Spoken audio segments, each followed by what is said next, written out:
হিসাবই নেই।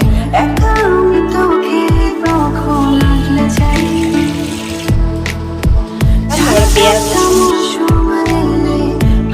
কথাই বলে না, দুপুর 12টার গাড়ি যদি সকাল 8টায় চলে আসে তাহলে কি হয়, আজকে হচ্ছে সেরকমই একটা ব্যাপার। যেই মাসি সকালবেলা মানে আসে তো নাই, 12টার পরে আসে, দুপুর 12টা 12:30 বেজে যায়, আজকে সে 8টারও আগে চলে এসছে। বোধহয় 7:45 নাগাদ আমাদের বাড়িতে এসছে, তারপরে উঠোন ঝাড় দিয়েছে, আমাদের কলিং বেল টিপেছে। এবার কলিং বেলের না ব্যাটারিটা হয়তো খারাপ হয়ে গেছে, নইলে এই কদিন ধরে বৃষ্টি হচ্ছে তো, বৃষ্টির জল ঢুকে ব্যাটারিটা ড্যামেজ হয়েছে। এবার কলিং বেল চিপলেও সে আওয়াজ হচ্ছে না ঘরের থেকে। এবার মনে হয় 10 মিনিট ধরে কলিং বেল চেপার পরে কোনো আওয়াজ পাইনি, যখন দেখছে যে দরজা তো এরা খুলছে না, তারপরে আমাকে ফোন করেছে। তারপরে আমি উঠে এসে দরজা খুললাম। আমি আবার অবাক হয়ে যাচ্ছি যে সকাল 8টা বাজেনি, এখনো কে আসছে? 8টা বাজতে 5 মিনিট বাকি। তখন এসে দরজা খুলে দেখি মাসি দাঁড়িয়ে রয়েছে। তো ভালোই লাগলো, তবে কি আমার ঘুমটা ভেঙে গেল সকালবেলা, এটাই একটু দুঃখ হচ্ছে। তো যাই হোক, মাসি এসে 8টার সময় এসে কাজ করে দিয়ে চলে গেছে। এখন বাজে 9:15 হয়তো হবে, 9:15 মতনই বাজে। আর আমি ভাবলাম তাহলে ঠাকুরের বাসনটা আমি মেজে নিই, কারণ অন্যদিন তো ঘর মোছার আগেই বাসন মেজে নিই, আজকে তো আর সেটা সময় পাইনি। মানে মাসি এসছে, তাও আমার চোখে এত ঘুম, আমি তাকাতে পারছি না।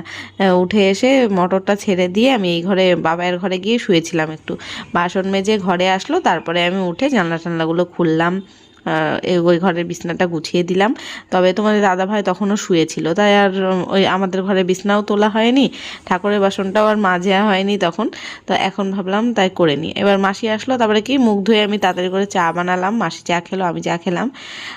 তারপর মানে ঘরে মোটামুটি রান্নাঘরের যেই কাজগুলো সেইগুলো হয়ে গেছে। বাসন মাজা হয়ে গেলেই মানে বুঝতে পারছো বেসিন ফাঁকা হয়ে গেছে, রান্নাঘর গোছানো পরিষ্কার করা, এখন রান্নার জোগাড় করতে পারবো। কিন্তু আমাদের ঘরে বিছনাটা তোলা হয়নি, মোটামুটি সব কাজ হয়ে গেছে। ভালোই হয়েছে সকাল সকাল এসছে তা, কিন্তু আমার ওই যে ঘুম থেকে উঠতে একটু কষ্ট হচ্ছিল। তবে এইটা যে মাসি আজকে এসছে বলে প্রতিদিনই আসবে তা কিন্তু নয়, ওই আজকেই এসছে, হয়তো অন্য দুবারই কাজে যায়নি, বাড়ি নেই একজন, আর একবারই উনি নিজেই যায়নি, তাই জন্য সকাল সকাল এসছে। তো ফ্রিজে মাছ ছিল, সে কালকে এনেছিল না ওই মাছটা, আমি বের করে জলে ভিজিয়ে রাখলাম। ফ্রিজটা যদিও সকালবেলা উঠেই বন্ধ করেছি, তবে তাও মানে ঠান্ডা হয়ে জমে মাছগুলো শক্ত হয়ে রয়েছে। এখন একটু জলে না আধা ঘন্টা ভিজিয়ে না রাখলে না ওটা রান্না করা যাবে না। আজকে সকাল সকাল সমস্ত কাজ হয়ে গেছে, ঘড়িতে এখন বাজে 9:45, তাও এখনও 9:45 বেজে পারেনি, 5 মিনিট ফাস্ট, 9:40। তো সমস্ত কাজ, ঘরের কাজ হয়ে গেছে। মাসি এসে তো সব কাজ করে দিয়ে চলে গেছে। ঘর তোর এই ঘরটা গোছানো আছে মোটামুটি, আমাদের ঘরের বিছনা এখনও তোলা হয়নি। তোমাদের দাদাভাই এখন উঠে গেল, আজকে আর বাজার টাজার কিছু করবে না, একবারেই বেরিয়ে গেল। কালকের মাছ এনেছিল সেটা তো ছিল ফ্রিজে, সেটাই বের করে রাখলাম। বিছনাটা তুলবো, শুধু এই কাজটাই বাকি রয়েছে। আজকে না সব দিক দিয়েই তাড়াতাড়ি ঘুম ভেঙেছে। সকালবেলা যখন ওই মাসি এসছে, তো আর তার আগের থেকেই বাইরে কেমন একটা আওয়াজ পাচ্ছি, যেন ইঞ্জিন চলার, ইঞ্জিন ভ্যানের যেমন আওয়াজ হয় না ভ ভ করে, সেরকম আওয়াজ জানলার পাশ থেকে পাচ্ছি। তারপরে উঠে দেখলাম যে ওইখানে গাছ কাটছে, ওই জন্য সকাল থেকে শুরু হয়েছে, প্রায় 7টা 7:30 থেকে। ঘুমের ডিস্টার্ব হচ্ছে, তো ঘুমের মধ্যে আমি ভাবছি কি স্বপ্নে দেখছি নাকি, মানে স্বপ্নও দেখছি, দেখবে ভোরবেলার দিকে সকালবেলার দিকেই স্বপ্নটা বেশি দেখা হয়, আর সেগুলো সব উল্টো পাল্টা স্বপ্ন, আর সকালবেলা ঘুম থেকে উঠলে সেটা মনেও থাকে না, সেই কাকের ঠ্যাং বগের ঠ্যাং স্বপ্ন বলে না, সেই সেরকম ব্যাপার। তার মধ্যে আমি দেখছি ওই ইঞ্জিন ভ্যানের আওয়াজ দেখছি, তো মানে আওয়াজটা শুনছি, আর সেটাই দেখছি যে মোটর ভ্যানে করে মনে হয় আমি যাচ্ছি কোথায়, সেই সব দেখছি। তারপরে সকালবেলায় যে জানলাটা খুলিনি এখনো, ওই পাশে গাছ কেটেছে তো, এবার পুরো একদম মানে ওই ধোয়া হচ্ছে। গাছ কাটার যে মেশিনগুলো হয় না করাতের মতন, মানে এখন তো সব মেশিনেই কাটে, করাত দিয়ে কাটে না আগেকার মতন, সেই করাতের সেই ধুমোটা হচ্ছে, বাইরেটা দেখে ধোয়া ধোয়া মতো হয়েছে। তো এ পাশে বেশি ছিল, এখন ওই দিকে নিয়ে গিয়ে কাজ কাটছে বলে এখন জানলাটা খুলে দিলাম। এই জামা কাপড়গুলো সব কালকে পরেছিলাম, রাত্রেবেলা তো এই ঘরে মেলে রেখেছিলাম, এখন ভাঁজ করে রেখে দিই। আরও কিছু জামা কাপড় আছে এই ঘরের, সেগুলোও গোছাবো, সব গুছিয়ে এগুলো রাখি। আজকে আবার সকাল থেকে গরম লাগছে, ওয়েদার ভালো, তাও গরম গরম লাগছে একটু। এখন তো প্রত্যেক দিনই একটু একটু করে বৃষ্টি হচ্ছে, কালকেও বৃষ্টি হয়েছে, তার আগের দিনও বৃষ্টি হয়েছে, সারাদিন না হলেও সারাদিনের মধ্যে আধা ঘন্টা কি 1 ঘন্টা বৃষ্টি হচ্ছে।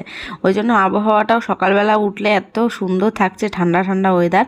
তবে আজকে রোদের তাপ রয়েছে, এবার কাজ করলে গরম লাগছে, চুপচাপ যদি ফ্যানের তলায় বসে থাকি তাহলে গরম লাগছে না। সেই দম ফাটা গরমের ব্যাপারটা না, সেটা নেই, এখন একটু স্বস্তির নিঃশ্বাস ফেলা যাচ্ছে। তবে কি এখন সকালে রোদ দেখছি তো, বাইরে সব জামাকাপড় মেলে দিয়েছিলাম, একদম কড়কড়া হয়ে শুকিয়ে গেছে।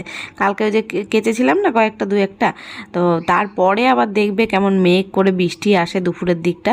এখন আমি এডিট করতে বসবো, বিছনাটা একদম গুছিয়ে মানে গোছানো আছেই, সকালে গুছিয়ে নিয়েছি, আর জামা কাপড়গুলো গুছিয়ে নিলাম। এখন বসবো এখানে 1-1.5 ঘন্টা এডিটের কাজটা করব। কালকে একদম ছুঁয়েও দেখিনি এডিট, তো অনেকটাই সময় লাগবে। একদিকে নিশ্চিন্ত আছি, এখন ঝামেলা নেই আর কোনো, এখন এডিট করে নিই, তারপরে রান্না। তোমাদের বলছিলাম না আজকে খুব গরম লাগছে, দেখো অবস্থাটা দেখো কি অন্ধকার করে এসছে। এখন 11:30 বাজে, পুরো একদম কালো মেঘ করে এসছে। বাইরে জামা কাপড়গুলো তুলে নিয়ে আসি গিয়ে, ঘরের মধ্যে কিছুই দেখা যাচ্ছে না, পুরো অন্ধকার।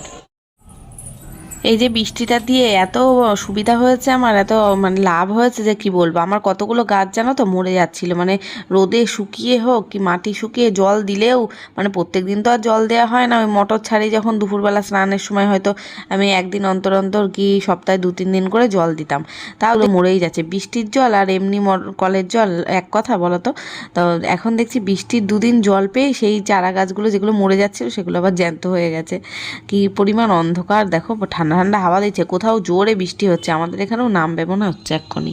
কিচ্ছু দেখা যাবে না, লাইট না জ্বেলে কাজ করা যাবে না। আমি এতক্ষণ এডিট করছিলাম, সেই 9:30টার সময় বোধহয় এসছি, এখন 11:30। এখন যাবো রান্না করতে, মাছের থেকে বরফটা ছেড়ে গেছে, বসাই।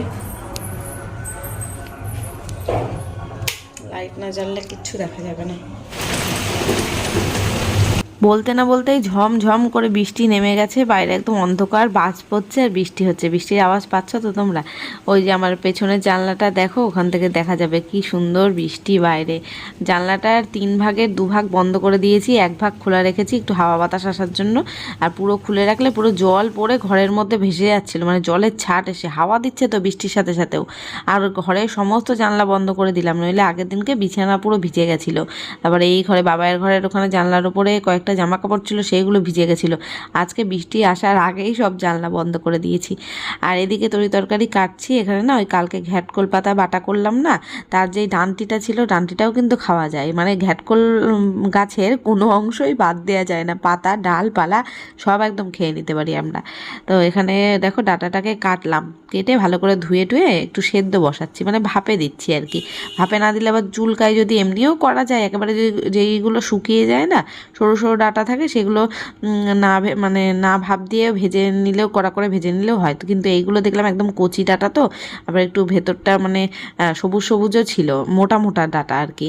ওই জন্য আমি ভাপ দিয়ে জল ঝরিয়ে নিয়ে তারপরে ভাজা করব কড়া করে। আর এখানে ওই কালকের পমফ্রেট মাছ 4টে ছিল আমার জন্য, এটা তো এটা আমার দুবেলা হয়ে যাবে, ওইবার দিদি ভাইদেরও দেবো। বাইরে পড়ছে এখন দারুণ সুন্দর বৃষ্টি, দারুণ একটা ওয়েদার।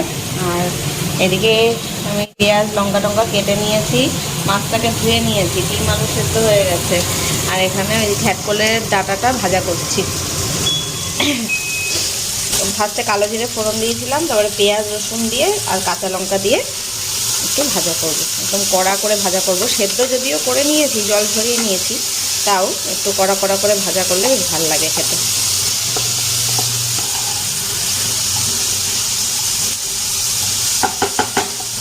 আর তোমাদের দাদা ভাইয়ের জন্য রান্না হবে ডিম, আমার জন্য রান্না হবে এই মাছ।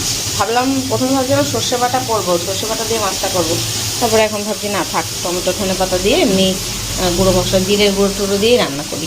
আমার ইচ্ছা করছে না যে ওই সর্ষে বাটি, মানে এই ওয়েদারে তো রান্নাই করতে ইচ্ছা করছে না, মনে হচ্ছে বসে বসে বৃষ্টি উপভোগ করি, জানলা দিয়ে দেখি আর বৃষ্টি উপভোগ করি, ভালো লাগছে না রান্না করতে। কিন্তু রান্না না করলে খাবো কি, খেতে তো হবে।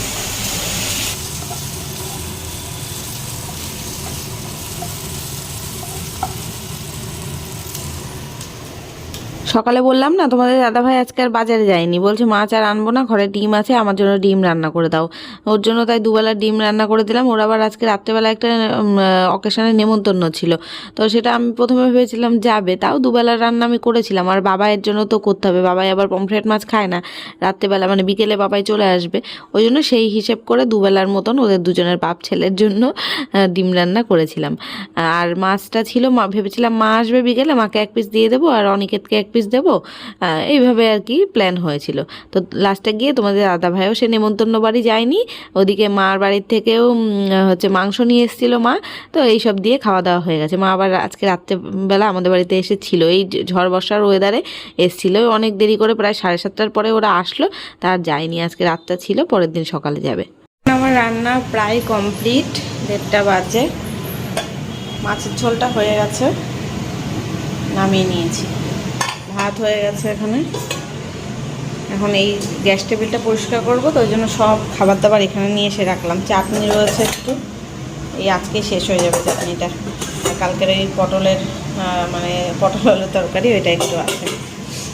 আর এই যে ভাজাটা করে রেখেছি, সব হয়ে গেছে। এখন শুধু তোমাদের দাদা ভাইয়ের ডিমের ঝোলটা হচ্ছে, এটা বলেছে ঝোল ঝোল করতে, তাই করেছি। ঝোলটা আর একটু শুকালে নামিয়ে দেবো। বাবাই তো রাত্রে আসবে, বাবার জন্য ডিমের ঝোল একবারে করে রাখলাম। তখন ধরে একচোট বৃষ্টি হয়ে এখন থেমেছে, এখন ঠান্ডা ঠান্ডা হাওয়া দিচ্ছে। ভাগ্যিস আমি জামা কাপড় ভিজাইনি, এক গামলা জামা কাপড় ছিল না, বিছানার চাদর টাদর ছিল আমাদের, এই ঘরের বিছানার চাদরটাও তো সেই মানে 2 ঘরেরই পয়লা বৈশাখের দিন পেতেছি, আর এখন 15 দিন হয়ে গেল, কিন্তু নোংরা হয়নি। দেখবে নতুন চাদর নোংরা হতে সময় লাগে, একবার কাচার পরে তারপরে আবার একটু নরম হয়ে যায়, তো তখন যেন মনে হয় তাড়াতাড়ি নোংরা হচ্ছে। আর এখনও দেখে মনে হচ্ছে চাদর এখনও নোংরাই হয়নি, এই জাস্ট মনে হচ্ছে আজকেই পাতলাম, এরকম পরিষ্কার রয়েছে। দেখি এখন এই বর্ষার ওয়েদারের মধ্যে ঘুমতেও পারবো না, কাচতেও পারবো না, এটা কাজ করবো। মানে আগের লটে যেই পয়লা বৈশাখের সময় তুলেছি সেই বিছানার চাদর এখনো কাচা হয়নি, গামলার মধ্যে জমছে। আজকে ভেবেছিলাম কাচবো, তা তো এই বৃষ্টির ওয়েদারে ভাগ্যিস ভেজাইনি। তোমরা আমাকে অনেকেই সাজেশান দাও যে ওয়াশিং মেশিন কেনার জন্য, আমিও ভাবি ওটা, কিন্তু এই মুহূর্তে না সম্ভব হচ্ছে না, একটু মানে ফিনান্সিয়াল ক্রাইসিস রয়েছে। আরও তোমাদের দাদা ভাইয়ের একটা অলরেডি কিস্তি চলছে, ফোনের কিস্তি আর কি, ওই জন্য এখন আর ওই ফাইন্যান্স থেকে নিতে চায় না। আর আমরা যে কোনো ইলেকট্রনিক্স যেগুলো কেনা হয়েছে বাড়িতে, সেগুলো সব ফাইন্যান্সেই কেনা হয়েছে, শুধুমাত্র চিমনিটা, কিচেন চিমনিটা বাদ দিয়ে। তাছাড়া আমাদের যতবার যা কিছু কেনা হয়েছে, টিভি, ফ্রিজ বলো, মোবাইল বলো, যে কটা মোবাইলই কেনা হয়েছে সব ফাইন্যান্সে। আর ওয়াশিং মেশিনটা কিনলেও ওই ফাইন্যান্সেই কিনবো, মানে কি বলো তো, এইভাবে কিনলে না গায়ে লাগে না, আর একবারে থোকা টাকাটা দিয়ে কিনলে গায়ে লাগে বেশি। ওই জন্য একটা আগে ওইটা শোধ হয়ে যাক, তারপরে কিনবো খুনি, দেখা যাক কবে কেনা যায়। এমনি খুব একটা যে অসুবিধা হয় সেটা না, তারপরে আবার একটা প্রবলেম যে কোথায় রাখবো, আবার জলের লাইন করতে হবে, কিভাবে কি কারেন্টের লাইন করতে হবে, কিভাবে কি করব, সেটা মানে ঘর করার সময় না ঠিকভাবে আর কি ডিসাইড করে রাখা হয়নি যে কোথায় আর কি ওয়াশিং মেশিনটা পয়েন্টটা করব, সেটা একদমই খেয়াল ছিল না। ভেবেছিলাম ওই সিঁড়ি টিড়ি করে নিলে তারপরে সিঁড়ির ঘরের নিচে ওয়াশিং মেশিনের লাইন করব, ওই জন্য এই বাড়ির মধ্যে আর করা হয়নি লাইন, মানে তখন আর কি কেনার কথা ভাবা হয়নি। তবে এখানে অ্যাকোয়াগার্ডের একটা লাইন করা আছে, ভাবছি যে সেই লাইনেই আর কি দেবো যদি কেনা হয় তাহলে। তো যাই হোক, এখন স্নান করে এসে পুজো দিয়ে নিলাম। আর গাছের ফুল দিয়ে পুজো দিতে যে কি ভালো লাগে, একটা নীলকণ্ঠ ফুলের গাছও এখন পুঁতবো। মা বললো যে মা বাড়িতে আমার জন্য একটা গাছ আর কি করে রেখেছে আর কি, বেঁচে গেছে গাছটা, সেটা নিয়ে আসবে, সেটা এনে রাখলে ভালো হবে। বেশ স্নান, পুজো দেওয়া, খাওয়া দাওয়া সমস্ত কিছু কমপ্লিট। আর বৃষ্টি তো বেশ ভালোই হলো, এখন তো আবার রোদ উঠেছে। বাইরে কয়েকটা জামা কাপড় মেললাম, আজকেও দু একটা করে কেচেছি, তো সেটা মেললাম, ভাবলাম যে কাচবো না, তারপর আবার ওই 2টো গেঞ্জি মানে সেই চাদর টাদর কাচতে পারিনি, তো এইগুলো সব তুলে নিয়ে এসেছিলাম। ভাবছি কি এই বিছনাটা জামা কাপড়গুলো গুছিয়ে রেখে যে তারপর শুতে যাই, কারণ খেয়ে উঠে পর শোয়া এমনিই মানে শুতে পারি না আমি, কেমন একটা দম ফেলতে পারি না। আর বিকেলে মা আসবে, এবার তখন আর ইচ্ছা করবে না কোনো কিছু কাজ করতে, তখন মার সাথে হয় গল্প করতে করতে সময় কেটে যাবে, নইলে টিভি দেখবো কি কোনো সিনেমা চালাবো, এই করতে করতে সময় কেটে যায়, আর কোনো কাজে করতে ইচ্ছা করে না সন্ধেবেলা। তাই ভাবছি এখনই করে রেখে দিই।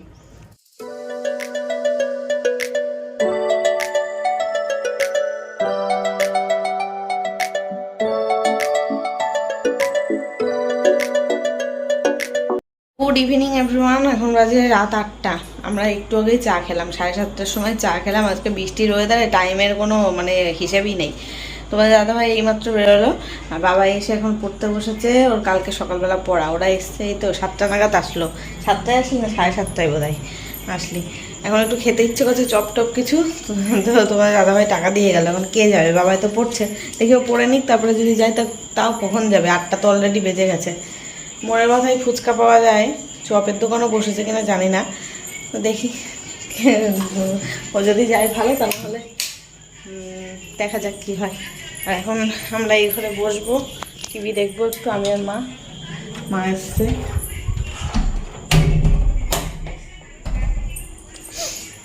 সারা দুপুর বৃষ্টি, ঠান্ডা ওয়েদার। টিভি সুইচ দেওয়া তুমি দিয়েছো?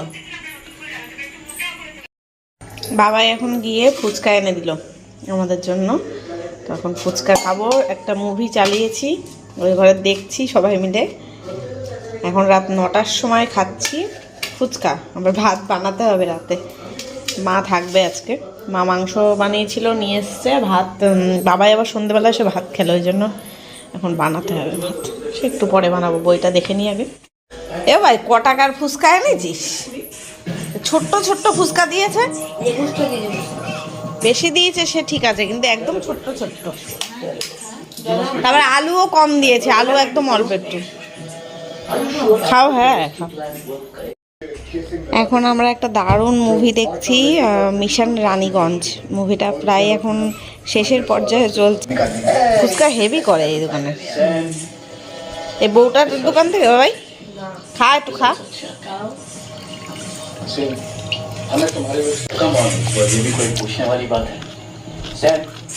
Good morning. আজকে নেক্সট ডে, বৃহস্পতিবার সকালের ভিডিও এটা। আর কালকের ভিডিওটা শেষ করা হয়নি। রাত্রেবেলা ওই ফুচকা খেতে খেতে একটা ফিল্ম শেষ করলাম, তারপর আবার একটা ফিল্ম চালানো হয়েছিল, সেটাই দেখতে দেখতে প্রায় রাত 11:30। তারপরে ভাত বসিয়েছি, তারপরে খাওয়া দাওয়া করে ঘুমিয়েছি প্রায় 12:30, 1টা বেজে গেছে। আর সকালবেলা মা বাড়ি চলে গেছে। তো আর কালকে আর ভিডিওটা যে শেষ করব, তখন আর আসতে ইচ্ছা করেনি। মানে তখন মনে হচ্ছিলো তাড়াতাড়ি করে রান্না বান্না করে খাওয়া দাওয়া করে নিই, দেরি হয়ে। সবাই 12টার সময় খেয়েছি, ভাতই খেয়েছি 12টার সময়। তো যাই হোক, চলো এখন কালকের ভিডিওটা এখানে শেষ করে দিলাম। আর আজকের ভিডিও অলরেডি শুরু হয়ে গেছে সকাল থেকে, তো সেটা কিন্তু দেখো কালকে অবশ্যই। তো চলো আজকের মতো টাটা।